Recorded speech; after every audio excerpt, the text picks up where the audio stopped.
सावन भादो बरिसेला हो बिजुली गरजे आकाश। सावन भादो बरिसेला हो बिजुली गरजे आकाश।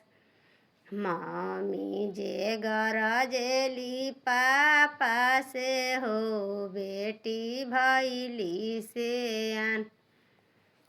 चाची जे गरजेली चाचा से हो बेटी भैली से आन।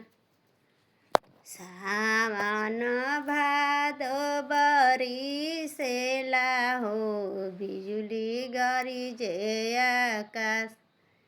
भाभी जे गरजेली भैया से हो ननद भैली से आन।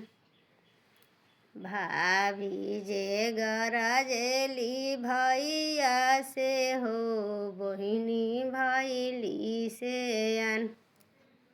सावना भादोआ जे बरिसेला हो बिजुली गरजे आकाश।